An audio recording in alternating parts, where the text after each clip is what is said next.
It sounded like a fun idea, pick a costume out of the hat. Everybody at work was playing. It is that kind of team. Then I reached in and picked out my card and unfolded it. Blonde bimbo prostitute. How perfect for you, somebody said. People tousled my naturally fair hair, which had been in need of a cut for weeks. Everybody had a laugh at my expense. They started coming up with suggestions for a name, names like Trixie, or Coco, or Roxy. Swapping is not allowed, people said. I was stuck with it. I was not looking forward to it the way others with better costumes were. I suppose that is why I left it until time was almost up before I went to find the outfit that I needed. Funtime Costume Hire was on the second floor of a building not too far from my apartment.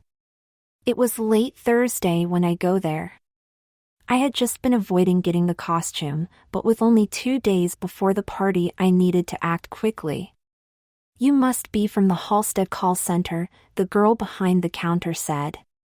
Some of your coworkers have been in already. The last of them on Monday. What's your costume? I hope that we have something for you in stock. I had the card in my pocket. I slipped it across the counter. She looked at it, but she did not immediately smile. I shrugged my shoulder. Let me measure you for size. We have something that I am sure would meet the bill, she said. A body stocking with inflatable breasts and a tacky blonde wig. But can I say, you could do a lot better than that. Show me what you have, I suggested. She laid out some stuff with a blonde wig on the top. I put it on my head clumsily. I suppose that I am supposed to look cheap, I said. I am the wrong person to say that to, she said. I needed to sell some tricks when I was young. I am a wife and mother now, but I will never forget my time in prostitution. It is demeaning enough to sell your body, but I never stooped to pretending to be a bimbo for customers. There were requests, I can tell you, but pretending to be dumb to be more attractive to a man is demeaning to all women. It's not my choice, I said. I drew the card. As for bimbos, I'm with you, sister. I added the last word with a swish of the blonde wig to try to get a smile out of her. She resisted for a moment and then grinned. Be a sister then, she said. Forget that wig. Let me take you around the corner to the salon run by a friend. It's late, so I'll finish up. We will leave this stuff behind. Let's make you a prostitute to be proud of. One too pretty to sell cheap. I promise you that it will cost you no more than this costume. The last costume party, some people had gone all out. Nobody appreciated those who just turned up with a costume off the peg. There were prizes for the best costumes, sometimes quite good ones. Okay, I said. My name is Maud, she said, extending her hand. And within a few minutes I was also taking the hand of her friend at the salon, Haley. At last a natural blonde, said Haley. It is so obvious. I am so fair that my eyebrows are almost invisible, and my eyelashes too. And enough hair to anchor some extensions to. You're right, Maud, a wig would be a crime with hair like this. You are not going to do it tonight, are you? I said. What are you doing tomorrow? Haley asked. Going to work as usual, I said. Take Friday off, she said. Call in sick and come in here and help me out at the salon in return for everything I am doing for you. I am short-handed tomorrow. Do you think that you can wash hair like I am doing now? Sure, but what exactly have you got planned for me? A makeover, she said. Body and soul. Something that will make a beautician like me want to spend an extra 2 hours at work after closing time. What do you say, Maud? Can you stay and help me? For a bit, sure, said Maud. I can do his legs. Her legs, Haley corrected. And to me she said, we need to give you a name to match your new sex. Like Trixie, or Coco, or Roxy maybe. I volunteered. Certainly not. Both women were frowning. A high-class call girl. Miranda, said Maud. And so, Miranda I became. I did take note of the way she was washing my hair. I had not agreed to getting a sick day off to work in a salon, but I liked the way she was doing it. It was very relaxing. Through that and the beginning of the hair extending, Maud took to my legs with what I thought was a razor but ended up being some kind of hair-pulling tool. She first rubbed the legs with an astringent to numb them and lift the hair, and then she ran over them with this tool and I hardly noticed. I have to go, she said. I have a husband and children to attend to, but I will come back with some stuff in your size. And then she was gone. You are going to look great, said Haley. You are going to look like a woman, not a man dressed as a woman. So, you need to walk and talk like a woman. You can't talk while I am working on your hair. This is intricate work, but it will be invisible. But you can talk, so let's see if we can get you voice up to feminine levels. So, I talked, and she coached me. She coached my voice up, and up, and up. Now is the time for the makeup, said Haley. You have such long eyelashes but completely white and virtually invisible. When I curl these and use the right mascara, you won't need false eyelashes. She turned me around from the mirror and went to work on my face.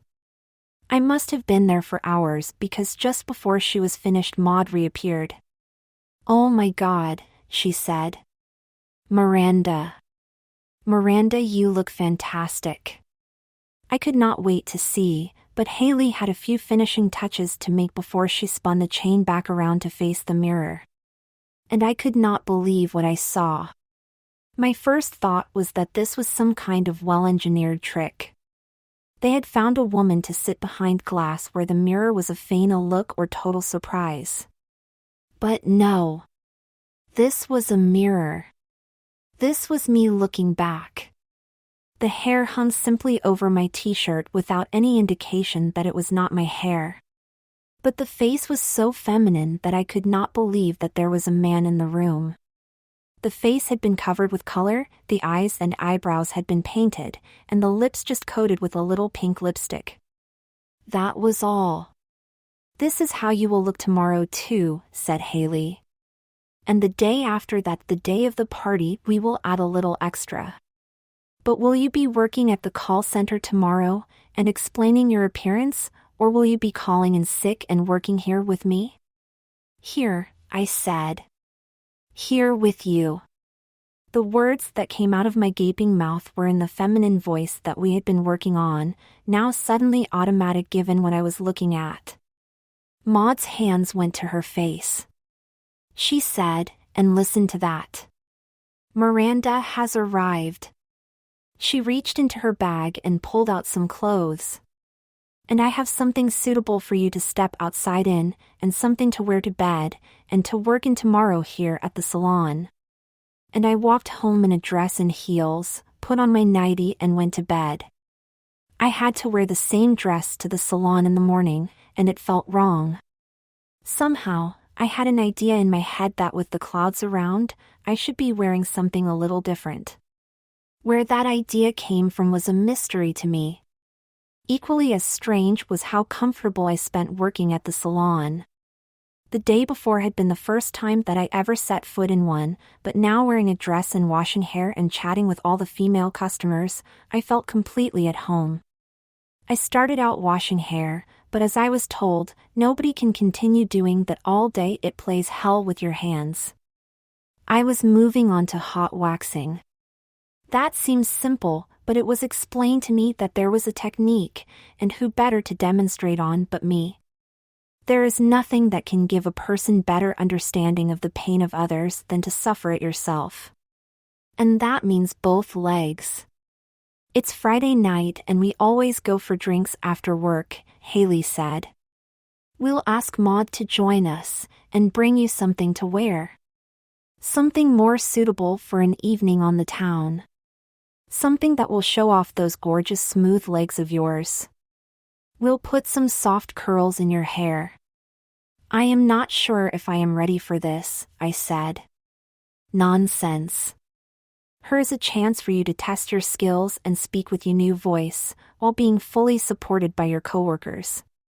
Everybody looked at me. There was no turning them down. The closed sign went on the door, and while I swept the floor, being already made over, the other salon girls got themselves ready.